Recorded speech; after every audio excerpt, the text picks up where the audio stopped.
Outro destaque que a gente vai trazer para vocês aqui é sobre o MST, pessoal, que desocupou hoje, né, uma fazenda da empresa Suzano, papel e celulose. A gente já vai rodar imagens aí para vocês sobre essa desocupação que aconteceu hoje. Então, a informação foi confirmada pela Polícia Militar da Bahia e a saída ocorreu de forma pacífica. Eram cerca de 80 famílias que estavam nesse local e elas foram para um assentamento que fica perto da propriedade, né? O Tribunal de Justiça da Bahia já tinha determinado essa desocupação da fazenda Mucuri no dia 28 de fevereiro, sobre uma pena de multa ali de R$ 5.000 por dia em caso de descumprimento, e ele foi autorizado, então, o uso da força policial, se necessário. Vamos lembrar aqui que ainda existem outras 2 áreas que seguem ocupadas ali da empresa Suzano e Celulose.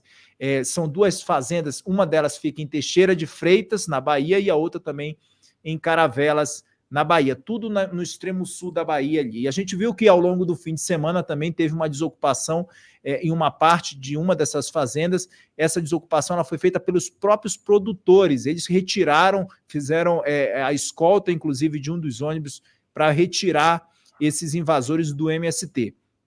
Quero muito falar com vocês sobre isso. Começo com você agora, Graeb, sobre esse movimento que continua insistindo, e a gente precisa ver agora até onde vai, como vai ser a força do governo federal, se ela vai existir de fato para retirar esses invasores dessas áreas lá no extremo sul da Bahia. Graeb. Na semana passada, quando começou essa história, a gente até abordou o assunto aqui no papo, né? E eu falei, isso não é um assunto para mediação do governo federal. Isso é um assunto para a mediação da justiça. As terras são produtivas, não podem ser invadidas, não são objeto de reforma agrária. Então é isso. Um juiz decreta a reintegração de posse e, se necessário, é melhor que não seja necessário, ainda bem que hoje foi de maneira voluntária, né? Mas, se necessário, usa a força policial para tirar as pessoas. Melhor que seja tranquilo. Agora, o MST não deu o braço a torcer, né? Ele continua em 2 áreas.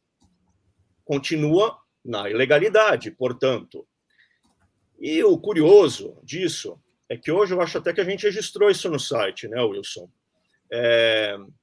Eles estão dizendo que só saem se o governo federal os receber o MST para discutir reforma agrária e para discutir temas de interesse do movimento. Ou seja, chantagem com o governo federal. Então, repito uma coisa que eu já disse também. O governo do PT é chantageado por esse movimento que é radical, que atua sem pestanejar na ilegalidade, certo? E mesmo assim não critica esse movimento.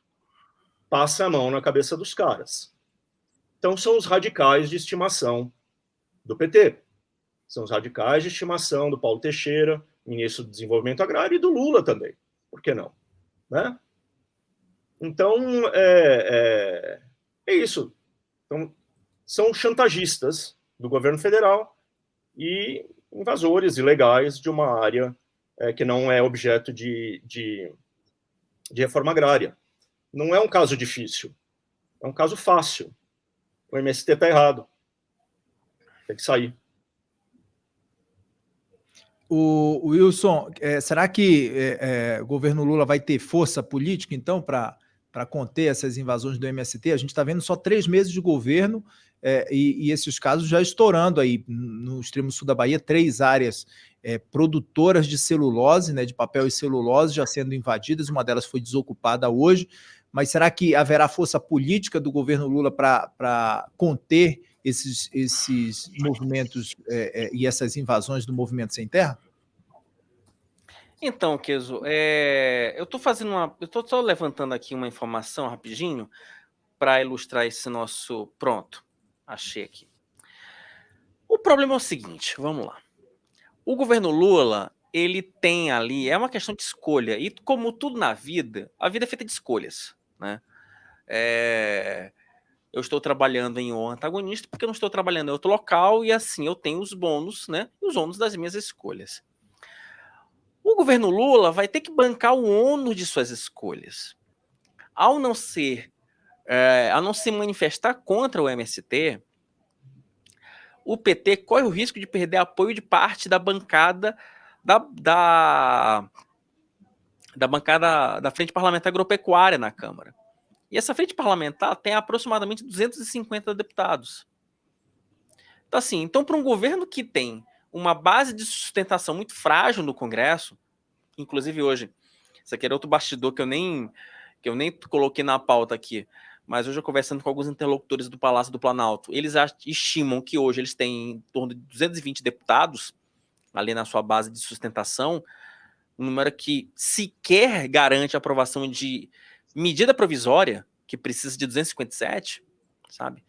Então, assim, um governo que tem uma base frágil e não faz uma sinalização contra o MST para tentar pelo menos trazer parte da Frente Parlamentar Agropecuária para a base, é pedir para levar porrada no Congresso, é pedir para ser derrotado no Congresso, sabe? É pedir para ter problemas sérios de governabilidade. Sabe, Kenzo? Então, é engraçado isso. Eu já falei isso aqui no programa, acho que até com o Graeb uma vez. A impressão que eu tenho é que parece que o governo Lula está fazendo questão de cometer vários erros para chegar no segundo ano totalmente enfraquecido. E vocês sabem o que acontece com o governo fraco no segundo ano de mandato, né? Num congresso desse conservador, um governo fraco em 2024, com a possibilidade de o PL comandar a Comissão de Constituição e Justiça da Câmara, amigo, é o pacote perfeito para você ter impeachment do Lula. Então, assim, me parece que o PT está trabalhando internamente para isso. Não é possível, porque assim, eu fico realmente me imaginando como é que você, em nome de uma visão atrasada de mundo, uma visão atrasada de luta, né, de disputa social, você ainda apoia esse tipo de movimento. Que, como muito bem disse o Graeb, invasão de terra, gente, é invasão de propriedade privada, é crime. E esse tipo de situação você se resolve com justiça, você se resolve com decisão judicial. E, gente, não dá para um governo, quer seja de direita ou de esquerda, apoiar esse tipo de ação criminosa. Simples assim, não tem subterfúgio. Aí não tem meio termo, né? Ou você condena, ou você apoia. E se você apoia, você está apoiando o crime. É isso.